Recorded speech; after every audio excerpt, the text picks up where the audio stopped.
और चलिए अब बात करेंगे दिग्विजय सिंह के उस पोस्ट को लेकर जिसने कांग्रेस में घमासान मचा दिया। उनके इस पोस्ट के बाद से उनकी तमाम निंदा होने लगी उन्हीं की पार्टी के अंतर्गत और तमाम नेता तो उनके खिलाफ कार्रवाई की बात भी करने लगे। और इसी के संबंध में हमारे सहयोगी ने निधि चतुर्वेदी से बातचीत की है, सुनिए।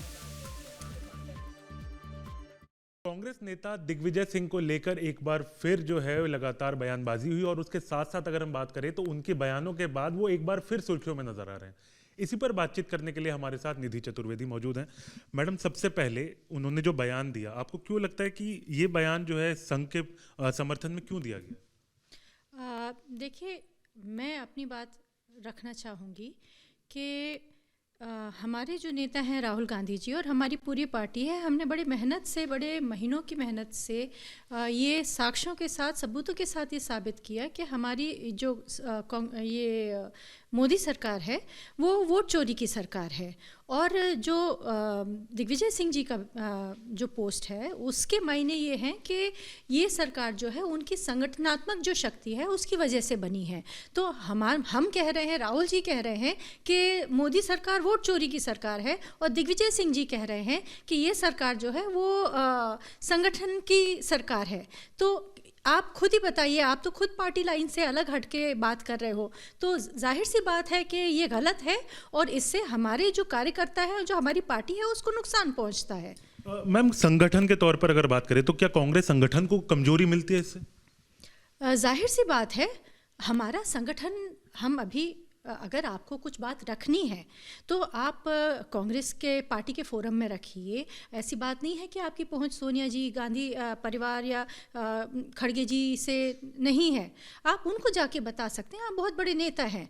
तो आपको क्या हो गया कि आप सार्वजनिक मंच पे इस तरीके की बात रख रहे हैं जिससे कि हमारा जो कार्यकर्ता है और हम लोग खुद भी काफ़ी नेता भी होंगे जो हाशिए पर चले गए हैं, जिनको एक बैकफुट पे आ जाते हैं, क्योंकि हम लोग हैं जो कांग्रेस को ज़िंदा रखने की कोशिश कर रहे हैं अपने बूथ स्तर पे, अपने विधानसभा स्तर पे हम ये लड़ाई लड़ रहे हैं कांग्रेस की। और आप एक मानिए, ज़रा एक बात सोच के रखिए कि मैं एक कांग्रेस कार्यकर्ता हूं और मैं वहां पर जाकर मैं किसी को, एक परिवार को कन्विंस कर रही हूं कि आपको कांग्रेस को वोट देना चाहिए, आपको कांग्रेस के साथ आना चाहिए। और वहाँ पे भाजपा का या आरएसएस का कोई कार्यकर्ता आ जाए, वो कहे कि आपके नेता ने तो खुद ही हमारे संगठन की तारीफ की है, तो आप इनको क्या कन्विंस करोगे? तो वो व्यक्ति तो हंसी का पात्र बन गया ना, उसको, वो तो हाशिए पे चला गया, वो बैकफुट पे आ गया। मैम, क्या आपको लगता है कि आला कमान को, कांग्रेस आला कमान को किसी तरीके का संदेश देने की कोशिश कर रहे हैं दिग्विजय सिंह? देखिए, संदेश दिग्विजय सिंह जी हैं। अब वो तो वही जानते हैं कि वो किस तरीके का क्या संदेश किसको देने की कोशिश कर रहे हैं। लेकिन जो संदेश मुझे उनके पोस्ट में समझ में आया वो बहुत अच्छा नहीं है और वो हमारी पार्टी के लिए सही नहीं है। हो सकता है कि वो कुछ अपना व्यक्तिगत बात रखने की कोशिश कर रहे हैं। और अगर आपको संगठन, आप कहते हो आप नेहरू गांधी वादी हो, नेहरूवादी हो, गांधीवादी हो, तो जो व्यक्ति नेहरू और गांधी की विचारधारा से प्रभावित है वो आरएसएस की, गोडसे की विचारधारा से की प्रशंसा कैसे कर सकता है? और आप किस संगठन की बात कर रहे हो? उस संगठन की जिसको भाजपा ने 2023 के चुनाव के पहले, भाजपा के तत्कालीन जो हमारे ये थे, प्रेसिडेंट थे, राष्ट्रीय अध्यक्ष थे जेपी नड्डा जी, उन्होंने तो खुद कहा था कि हमें आरएसएस की ज़रूरत नहीं है। तो हमको फिर कांग्रेस पार्टी को, जो कि 140 साल पुरानी पार्टी है, हमको आरएसएस से और जनसंघ से सीखने की क्या ज़रूरत है? हमारा इतिहास अपने आप में बहुत लंबा है, हमारी अपनी एक लेगेसी है, हम उससे सीखेंगे। हम वो पार्टी हैं जिसने इंडिया को, भारत को आज़ादी दिलाई है।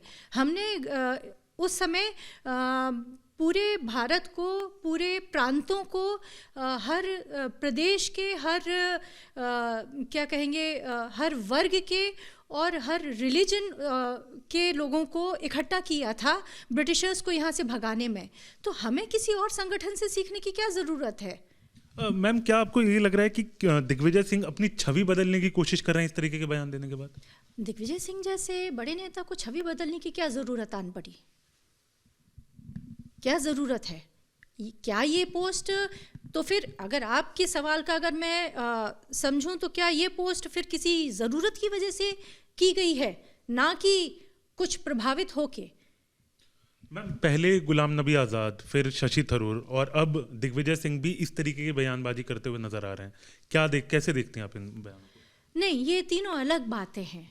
गुलाम नबी आज़ाद जी ने ये कहा था कि जो हमारे पार्टी में चुनाव प्रक्रिया होती थी, जो हम एक क्या कहेंगे डेमोक्रेटिक तरीके से हर पद के लिए चुनाव हुआ करते थे, वो होने चाहिए, जिसमें कोई गलत नहीं है। मुझे नहीं लगता कि उसमें कोई गलत बात है।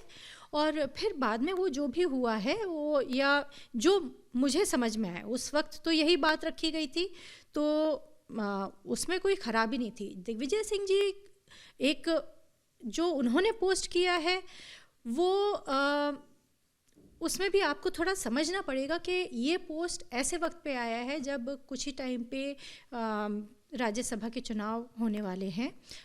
दूसरा कि जब हमारा ये पोस्ट तब आया जब हमारा पार्टी का फाउंडर्स डे के एक दिन पहले उन्होंने किया।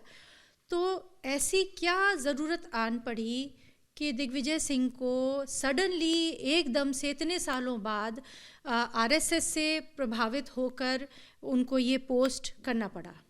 मैम, फाउंडर्स डे की बात की आपने, तो उसी से जोड़ के सवाल है, क्या वैचारिक लड़ाई जो है कांग्रेस की, उसको भी कमजोरी मिलती है इस तरीके के बयानबाजी के बाद? जाहिर सी बात है, हमारी विचारधारा गांधी जी की विचारधारा है, नेहरूवियन विचारधारा है। हम जो कांग्रेस पार्टी है वो उसकी लड़ाई जो ध्रुवीकरण की राजनीति है, जो कि आरएसएस की विचारधारा है, उससे कहीं मेल बिल्कुल विपरीत है। तो हमारी विचारधारा को अगर हमारे ही इतने बड़े नेता इस तरीके से सार्वजनिक मंच पे सार्वजनिक तौर पे रखेंगे, तो जाहिर सी बात है कि हम बैकफुट पे आते हैं। और ये पहली बार नहीं है कि उन्होंने ऐसा कुछ किया है, कई बार उन्होंने ऐसे बयान दिए हैं जिस वजह से पार्टी बैकफुट पर आई है। तो विचारधारा की लड़ाई ही लड़ रहे हैं हम। और अगर आप हमारी विचारधारा को ही खोखला करोगे तो फिर हमको तो अपना विरोध जताना पड़ेगा।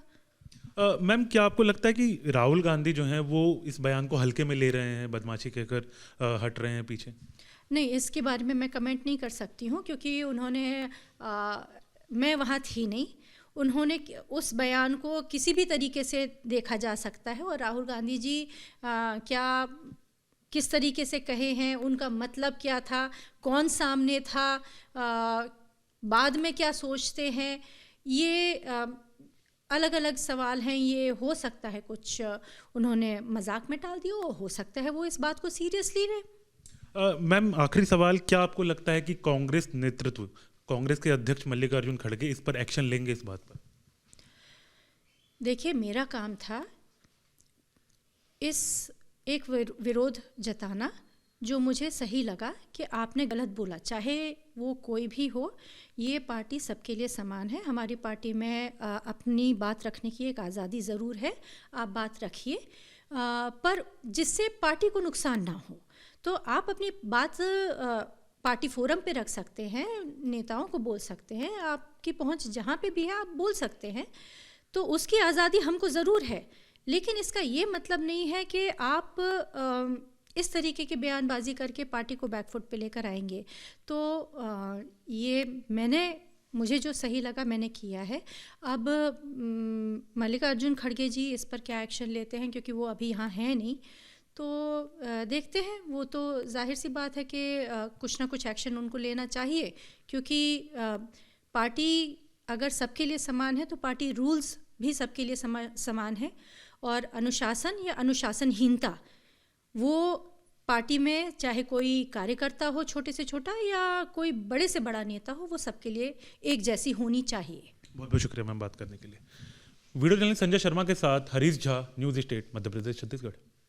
आपके मोबाइल पर तुरंत आएगी ब्रेकिंग न्यूज, स्क्रीन पर सबसे पहले दिखेगी बड़ी खबर, देश दुनिया की हर खबर एक जगह। अब आपके मोबाइल पर तुरंत फटाफट इंस्टॉल कीजिए न्यूज नेशन ऐप और रखिए खुद को अपडेट।